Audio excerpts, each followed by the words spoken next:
रावलपिंडी के इलाका चकलाला कैंट ढोक कश्मीरिया में डकैतियों का सिलसिला ना थम सका। इलाके के लोग सरापा एहतजाज। चोर मोहम्मद मकबूल अहमद की कबाड़ खाने की दुकान की दीवार तोड़कर लाखों रुपए का सामान चोरी कर लिया। थाना एयरपोर्ट पुलिस की बेहिसी, ताहाल FIR दर्ज ना हो सकी। इसी हवाले से मजीद बात करते हैं bureau chief Rawalpindi A1 TV Bashir Malik से। जी बशीर, बताइए।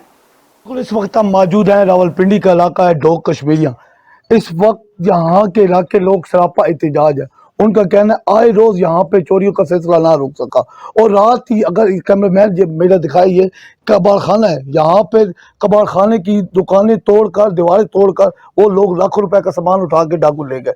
लेकिन ताहाल अभी तक पुलिस ने FIR तक ना काटी। इस वाले से मजीद बात करते हैं इन लोगों से, आखिर ये क्या है। जी अस्सलाम वालेकुम। वालेकुम सलाम। हमारी चोरी हुई डकैती कल सुबह 9 बजे आया, दुकान खोली। उसके बाद हमें 1 कॉल की, पुलिस आई, अभी तक उन्हें FIR नहीं काटा। 3 साल पहले भी हमारे डकैती हुए, दीवार तोड़ के ले गए, मुल्ला भी पकड़े हैं। उसके बाद हमें वसूल कुछ नहीं हुआ। जी बात करें आप। जी अस्सलाम वालेकुम सर। असल एक ही दीवार है, ये तोड़ के अंदर आगे ना चोरी हुई है सारी। कम से कम 6-7 लाख रुपए का माल है ना निकल गया।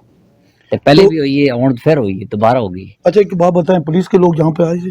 जी सुबह आए, उस तो बाद अभी तक कोई पता नहीं उन्होंने, अभी तक उन्होंने FIR ना काटी, कुछ भी नहीं हुआ, कोई काम नहीं। जी बिल्कुल, जैसा कि आपने सुना, यहाँ पे दुकानदार जो सरापा एहतजाज है, उनका कहना है इससे पहले भी 3 साल पहले इसी दुकान के ऊपर, कबाड़खाने के ऊपर डकैती हुई थी। पुलिस ने मुजरिम तो पकड़ लिए लेकिन उनको छोड़ दिया, इनको कुछ भी ना मिला। उन्होंने अपील की वज़ीर-ए-आज़म पाकिस्तान से, IG पंजाब से, हमें इंसाफ दिया जाए और यहाँ पे आए रोज जो चोरियों का सिलसिला है उसको रोका जाए। कैमरामैन उमैर मलिक के साथ बशीर मलिक।